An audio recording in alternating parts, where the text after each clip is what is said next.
Praise lord. దేవుని నామానికి మహిమ కలుగునుగాక. ప్రియ దేవుని బిడ్డలారా, అందరూ బాగున్నారా? అందరూ బాగుండాలని అందరి కొరకును, దేశం కొరకు, అందరి కొరకు కూడా యావత్ ప్రపంచంలో ఉంటున్న సర్వ మానవాళి కొరకు దేవుడు ప్రాణం పెట్టాడు. ప్రియ దేవుని బిడ్డలారా, ఆయన ప్రేమను బట్టి అందరూ బాగుండాలని దీని రోజు కూడా అందరూ ప్రార్థన చేయండి.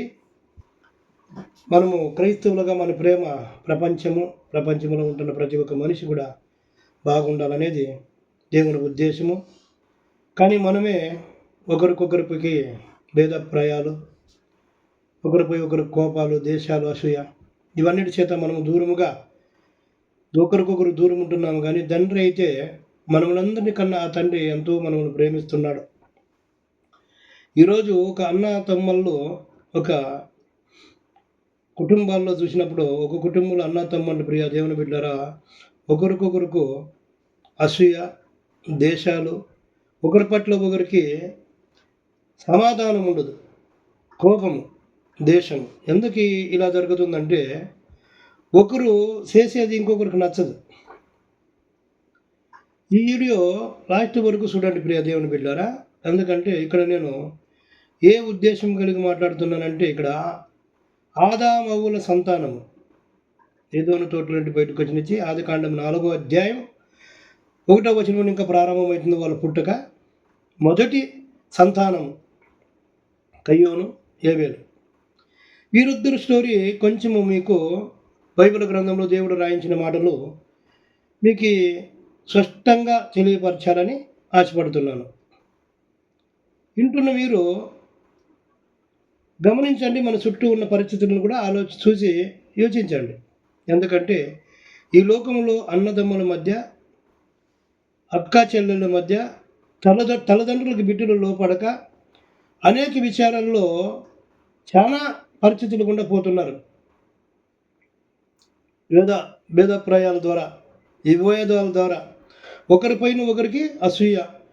తల్లిదండ్రులే బిడ్డలని ఎంత ప్రేమించినా ఒకరికొకరికి నాకు తక్కువగా నన్ను ప్రేమిస్తున్నారనే ఒక ఉద్దేశం కలిగి బిడ్డలు ఒకరికొకరు విభేదాలు, భేదాభిప్రాయాలు, గొడవలు కుటుంబాల్లో సృష్టించుతున్నారు. వారు శాంతి సమాధానం లేకుండా కుటుంబాన్ని గలిబిలి చేస్తున్నారు. ప్రియ దేవుని బిడ్డలారా, ఈరోజు నేను చెప్పిపోతున్న ఈ సందేశాన్ని వింటున్న మీరందరూ కూడా మన కుటుంబాల్లో, మన చుట్టూ, మన బంధువుల్లో మనవారు ఎలా ఉన్నారో చూసి మీకు దేవుడు ఆత్మ ప్రేరేపిస్తే వారికి చెప్పండి. దేవుడు ప్రారంభంలోనే ఒక కుటుంబం పరిస్థితి ఇలా ఉంటుందని రాయించినాడు.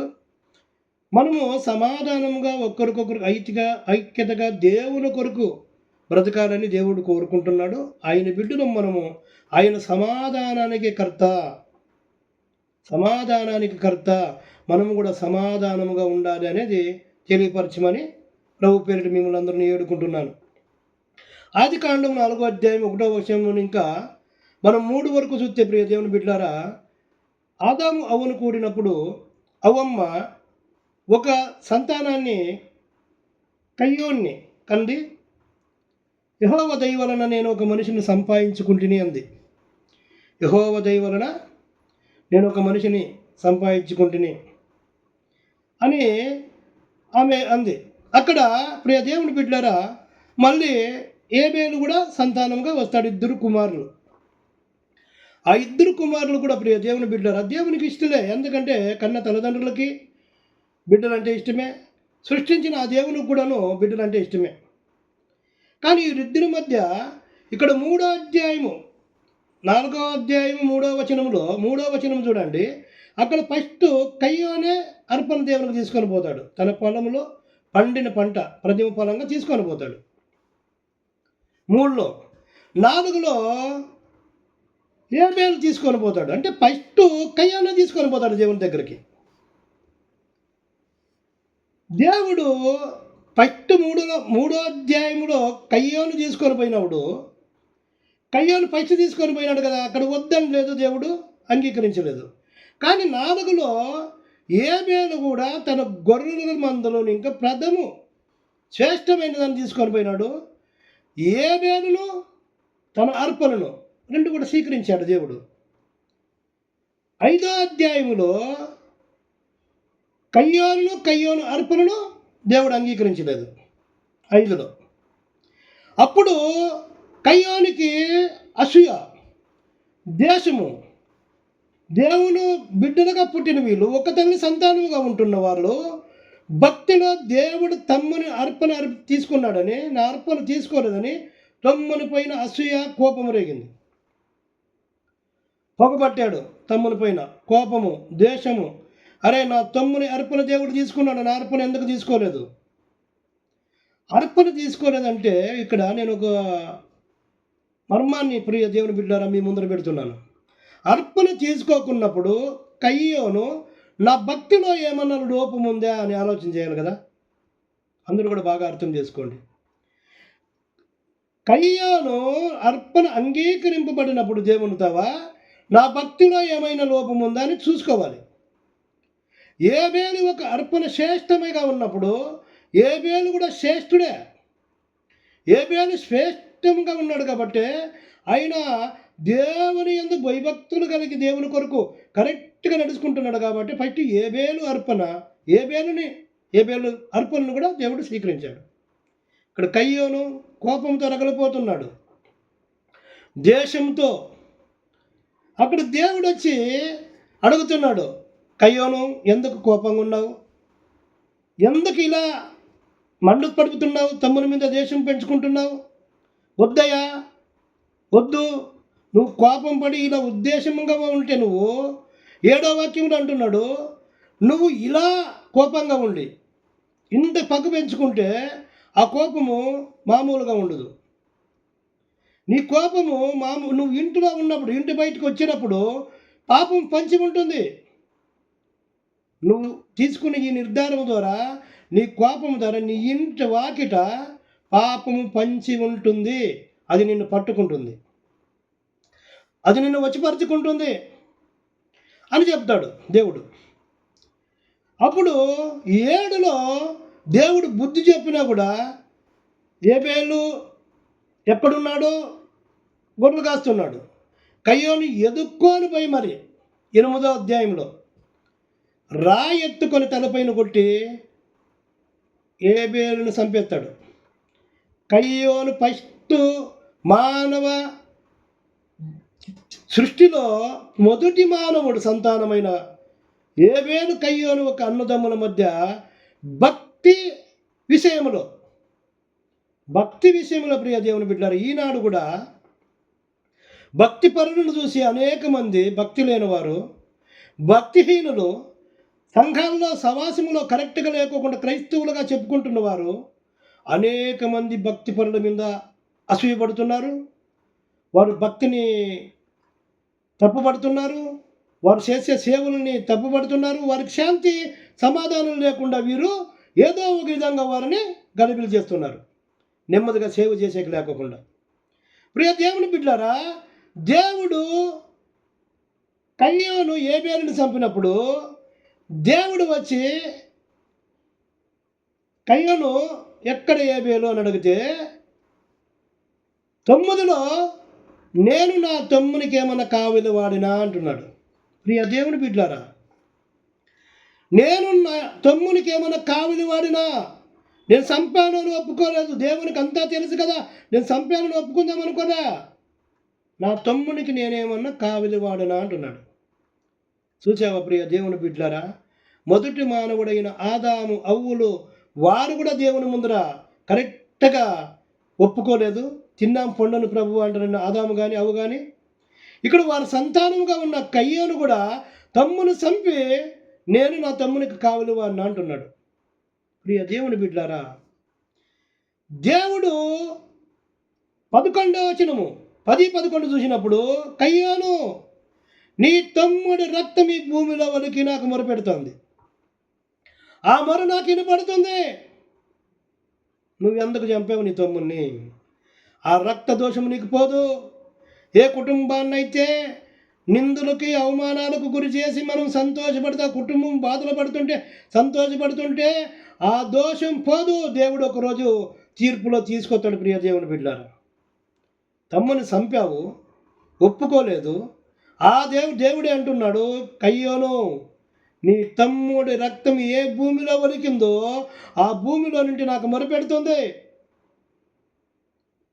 నీవు ఏ భూమిలో అయితే ఆ రక్తము ఒలికిందో ఆ భూమి మీద దేశ సంచారమై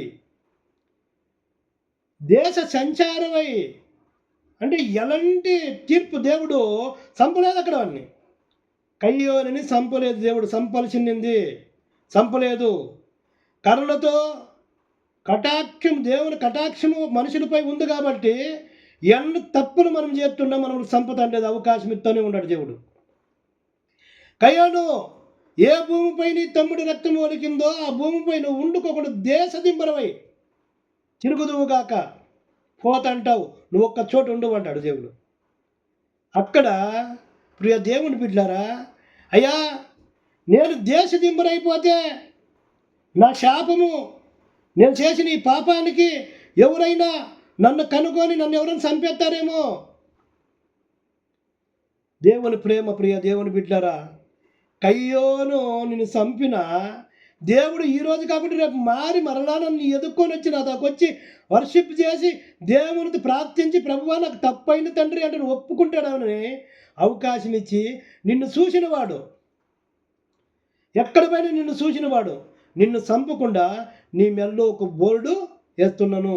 ఎవడైనను కయ్యోను చంపితే కయ్యోనుకు వచ్చిన ఈ శిక్షకు రెట్టింపు 7 అంతులు వానికి వస్తుంది ఈయన చంపిన వానికి అని ఒక శాసనం రాసి దేవుడు పంపిస్తున్నాడు.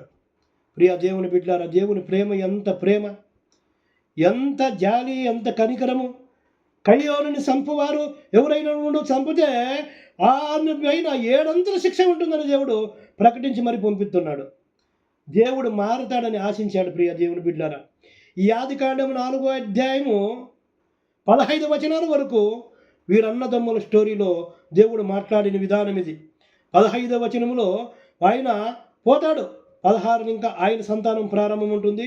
దేవుడు అవకాశం ఇచ్చినట్టల్లా ఒక్కొక్కటి మీ ముందుకు తీసుకొస్తాను. ప్రియ దేవుని బిడ్డలారా, కయ్యోను అర్పణ పైగా తీసుకొచ్చినాడు 3వ వచనం ప్రకారంగా, కానీ దేవుడు అంగీకరించలే. భక్తి లేదు. మనం కూడా ఈరోజు కయ్యోను లాగానే ముందరనే పోతుండంలే, ముందరనే దేవునికి ఇస్తుండంలే, ఏదో ఇస్తుండంలే, దేవుణ్ణి ఏదో మభ్యపెట్టి దేవుని ద్వారా ఏమో మార్కులు కొట్టాలని చూస్తున్నాము. కానీ మనలో ఉన్న ఉద్దేశం దేవునికి తెలుసు. ప్రియ దేవుని బిడ్డ, ప్రకటన గ్రంథము రాసిన యోహాను గారు ఒక మాట అంటాడు, కయ్యోను వాడు దుష్టుని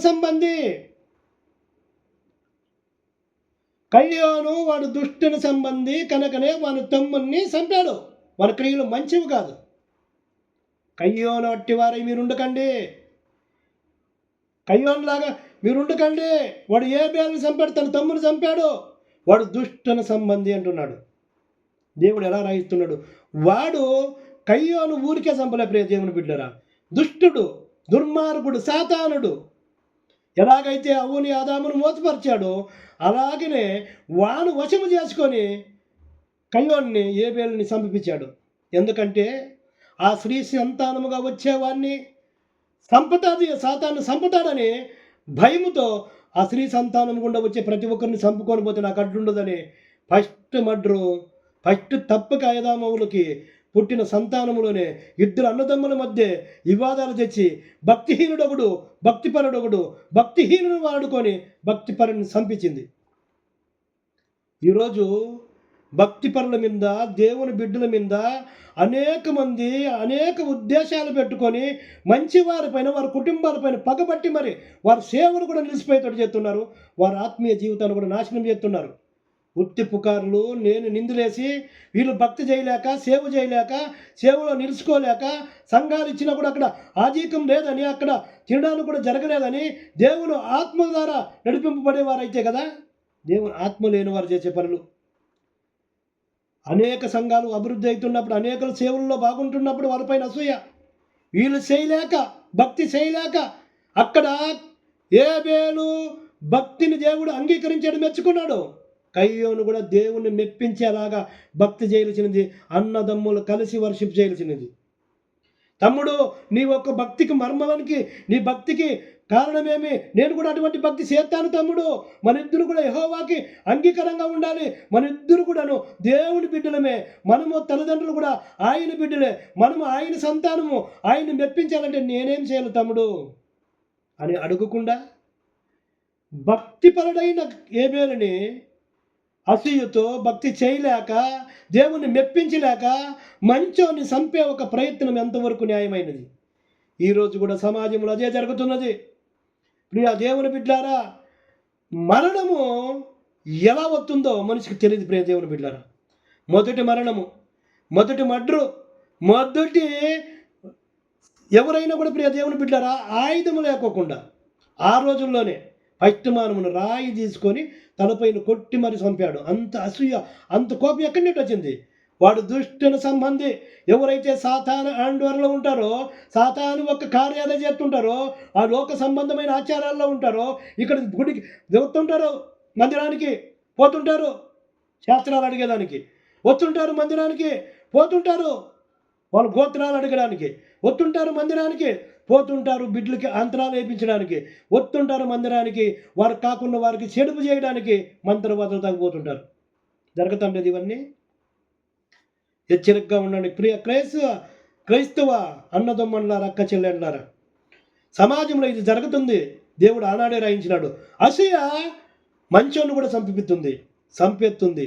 అసూయని విడిచిపెట్టండి, ప్రేమ కలిగి ఉండండి, ప్రేమించండి. మరలా వాళ్ళు ఏమి చేయగలరు? మిమ్మల్ని కూడా వారు ప్రేమిస్తారు. ప్రేమ కలిగి ఉండండి, ఒకరికొకరు ప్రేమ కలిగి ఉండండి. అందరూ కూడా దేవుని ప్రేమను ఎరిగి ఉండండి. దేవుని ప్రేమ అర్థమైంది కదా. కయ్యోని దేవుడు చంపలే, మారి మరలా నాతో కొత్తాడేమోని మెల్లో ఒక బోర్డేసి చూసిన వారు కూడా ఎవరు చంపొద్దండని ఒక ఆజ్ఞ, చంపితే 700 శిక్ష మీకు వస్తుందని వదిలేశాడు. తండ్రి కదా, బిడ్డలు మార్పు కోరుకుంటాడు. మనమైతే ప్రియ దేవుని బిడ్డలారా మనుషులుగా అసూయతో చంపుకుంటున్నాము, ఒకరికొకరు దూరం అయిపోతున్నాము. మన భక్తి చేయలేక భక్తి పరులను నిందిస్తున్నాము, అవమానపరుస్తున్నాము. నిజంగా దేవుని ఆత్మ నీలో ఉంటే ఈ సందేశము నిన్ను, నీ అక్కపక్క ఉన్నవారును, ఇది చూసిన వారందరినీ కూడా అటువంటి క్రియల నుంచి విడిపించి దేవుని సన్నిధికి మిమ్మల్ని తెచ్చిన గాక. మీ కొరకు నేను ప్రార్థన చేస్తున్నాను. చూస్తున్న ప్రతి ఒక్కరు కూడా యేసు నామములో తండ్రి, ఇటువంటి గుణాలు ఉన్నవారిని యేసు నామములో మీరు ముట్టండి. ప్రభువా, భక్తి చేయుటకు వారు అర్హులు కాకపోయినా యేసు నామములో మా నా తరపున స్థితిగతులు నీకు తెలుసు. అటువంటి స్థితిగతుల నుండి మమ్మల్ని మార్చావు ప్రభు. అలాగనే అనేక మందినైనా భక్తి చేయలేకనైనా ప్రభు నీకు దూరమై వారి ఇష్టానుసారం నడుచుకుంటున్నారు. అటువంటి వారి కుటుంబాలపై శాపాలు పోకున్నట్టు యేసు నామములో నేను ప్రార్థిస్తున్నానయ్యా. వారందరూ కూడా నీ వైపు తిప్పుకోండి. నీ ప్రేమను అర్థమయ్యే విధంగా నాతో ప్రభు వారు తెలుసుకున్నట్టు కృప చూపండి. ఈ సందేశాన్ని మాకు ఇచ్చినందుకే స్తోత్రమయ్యా. ఈరోజు నేను మాట్లాడిన ప్రతి మాట కూడా యేసు నామంలో మీరు దీవించండి. ఇంటున్న ప్రతి ఒక్కరికి కూడాను ఆయుసు, ఆరోగ్యము, అవును తండ్రి ప్రభు, నీ ప్రేమ, కనికరము, జాలి అన్ని కూడా అనుగ్రహించండి అయ్యా. మీరు నా ద్వారా ఈ మాట్లాడి నీ మాటలు నీకు మహిమ, ఘనత, ప్రభావం తెచ్చునుగా యేసు నామములో. అయ్యా, మమ్మల్ని దీనులను, దౌర్భాగ్యులను ఎన్నుకొని నీ సేవలో వాడుకుంటున్నందుకే నీకు స్తుతి స్తోత్రములు చెల్లిస్తున్నాం. ఇలాగనే మా మరణం వరకు మేము బ్రతిక దినములన్నీ కూడా అయ్యా నీ సేవలో నమ్మకమైన దాసులుగా ఉన్నట్టుకుని కృప చూపండి. అందరినీ ప్రేమించే నీ ప్రేమ, అందరినీ నైనా ప్రభు అంచక తీసుకునే నీ ప్రేమ, అసూయలైన మా జీవితాలు అన్నీ కూడా నైనా ప్రభు నీకు అనుకూలంగా మేము ఉన్నట్టుకు నా తండ్రి ప్రభు నీ ఆత్మను మాలో ఉంచండి, మమ్మల్ని నడిపించండి. చూస్తున్న ప్రతి ఒక్కరు కూడా ప్రియ దేవుని బిడ్డలారా, ఈ వీడియో చూస్తున్న ప్రతి ఒక్కరు కూడా లైక్ చేయండి, షేర్ చేయండి, సబ్స్క్రైబ్ కాండి. అనేకులకి ఇది మీరు పంపించడం ద్వారా దేవుని సందేశం ప్రియ దేవుని బిడ్డలారా మంచి అతని భవిష్యత్తు మీకుంటుంది. చూసేవారు కూడా మారు మనసు పొంది ఒక ఆత్మ రక్షింపబడితే పరలోక రాజ్యంలో దేవుడే పండగ చేసుకుంటాను దేవదూతల ముందర అన్నాడు. మీ ద్వారా మీరు చెప్పే ఈ మెసేజ్ ద్వారా అనేకులకు మీరు ఫార్వర్డ్ చేసే ద్వారా మారితే ఆత్మ నీ లెక్కలోకి వస్తుంది. ఎవరైతే నువ్వు చేసిన పారవాడిని చూసి వాళ్ళు మారుతారో పరలోక రాజ్యంలో దేవుడు పండగ చేసుకుంటాడు దేవదూతల ముందర. అది ఒక్క సంతోషపడిన ఆ సంతోషానికి దీవెనలు దేవుడి పక్కన నీ కుటుంబానికి నీకు వస్తాయి. అట్టి కృప నీకు నాకును మనందరికీ నువ్వు దేవుడు చూపును కాక యేసు నామములో. ఆమేన్, ఆమేన్, ఆమేన్.